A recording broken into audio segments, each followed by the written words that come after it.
O Senhor esteja convosco. Ele está no meio de nós.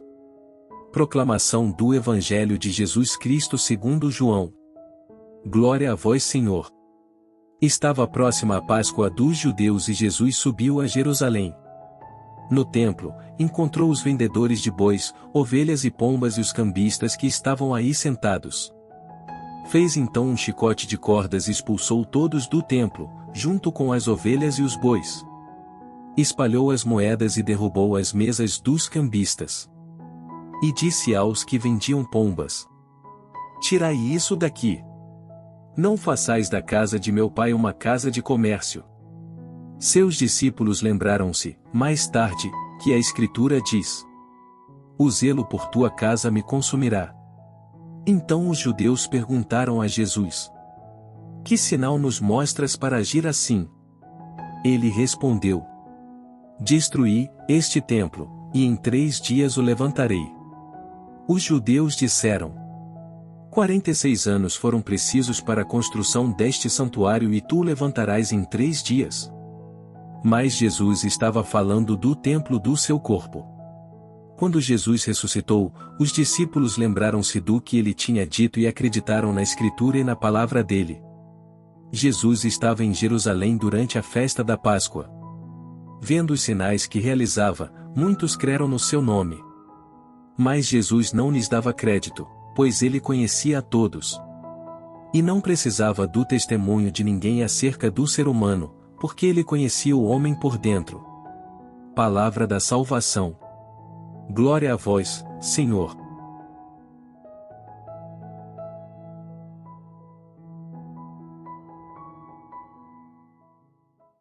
O Evangelho de São João, ele narra a vida de Jesus, a vida pública de Jesus em 3 anos. E apresenta então 3 Páscoas diferentes. Ou seja, por 3 ocasiões Jesus está em Jerusalém na Páscoa. E aqui nós estamos na primeira Páscoa, na qual Jesus, já na sua vida pública, vai a Jerusalém. O início do ministério de Jesus, e ele entra no templo e expulsa de lá os vendilhões. Vejam só, é importante a gente notar, primeiro para entender o Evangelho, do que é que se trata. Deus, no Antigo Testamento, ele tinha instituído um culto a ele. O que é que Deus quer, né? Bom, Deus quer que nós o amemos. Só que ele sabe, nós não somos anjos. Para a gente amar Deus, nós precisamos de algo que expresse, que ajude a expressar o movimento da nossa alma. Então, por isso, para dar o nosso coração para Deus, Deus nos ensinou a dar coisas, né? Fazer pequenas ofertas. Então, lá desde o início, quando Abel, né, filho de Adão, nossos primeiros pais lá, quando Abel ofereceu a Deus um sacrifício generoso, né, pegou do seu rebanho e pegou o que ele tinha de melhor lá no rebanho e ofereceu para Deus. Nossa, que bonito! Deus gostou do sacrifício de Abel. Por quê? Não por causa do carneiro, porque Deus não precisa de carneiros, mas por causa da entrega, do amor. Por outro lado, tinha o Caim. Caim era agricultor. O que é que ele fez? Ao invés de oferecer para Deus os melhores frutos da terra, ele, tacanha, apegado às coisas, né? Pegou uns restolhos ali, um negócio que sobrou e ofereceu para Deus o sacrifício. E Deus não gostou daquilo. Mas não gostou daquilo por quê? Porque isso faz mal para você, Caim.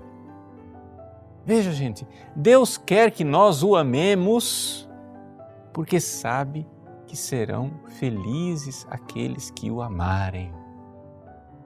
Abel entregou a ovelha e, entregando a ovelhinha, entregou a si, seu coração todo inteiro. E é um santo, um justo, né? O justo Abel.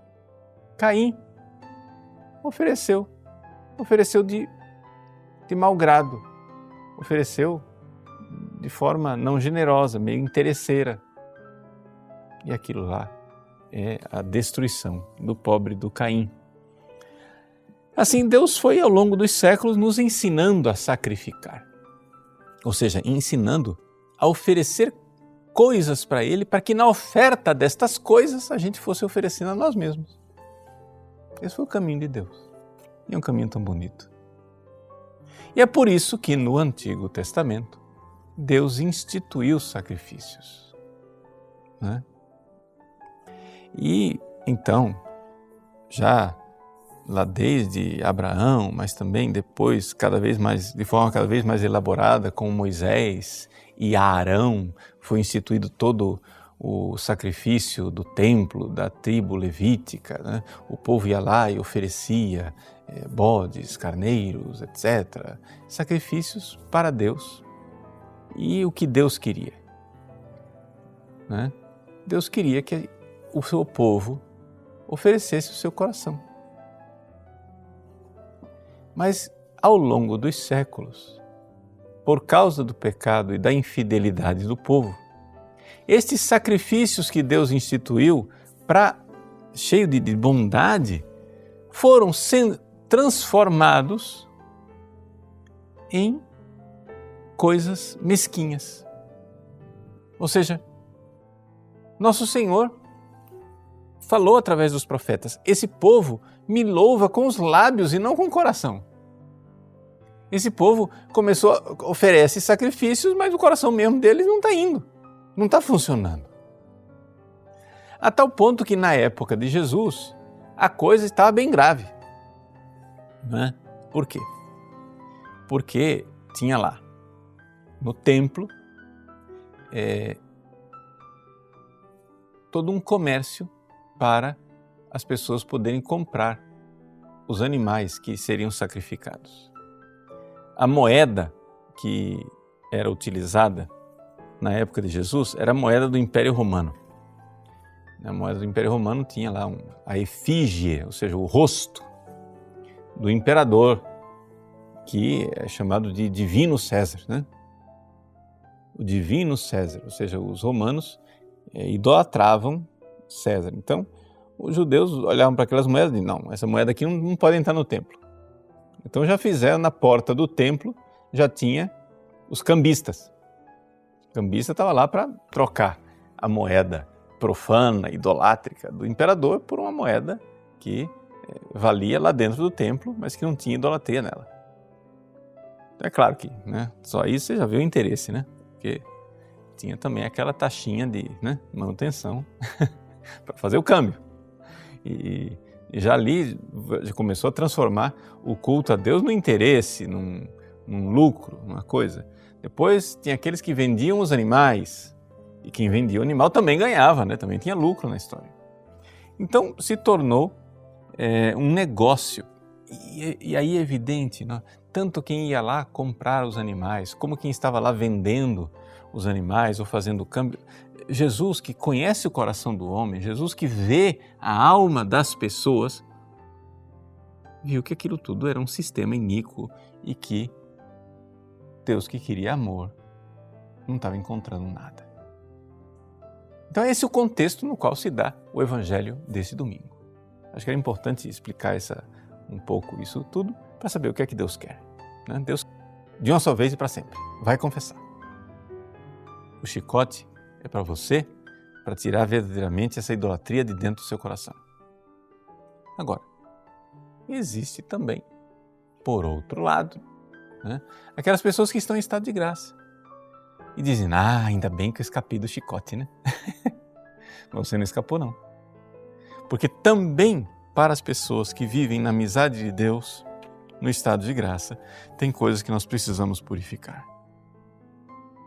E, sobretudo, combate aos pecados veniais. E se você não tem mais os pecados veniais consentidos, tem as imperfeições, tem as desordens que você precisa, né, amorosamente ir combatendo para até que você possa amar Deus de forma mais generosa. Mas vamos parar com esse negócio esse comodismo, de ficar com pecados veniais, pecados de estimação, dizendo, é um pecadinho. Não, não.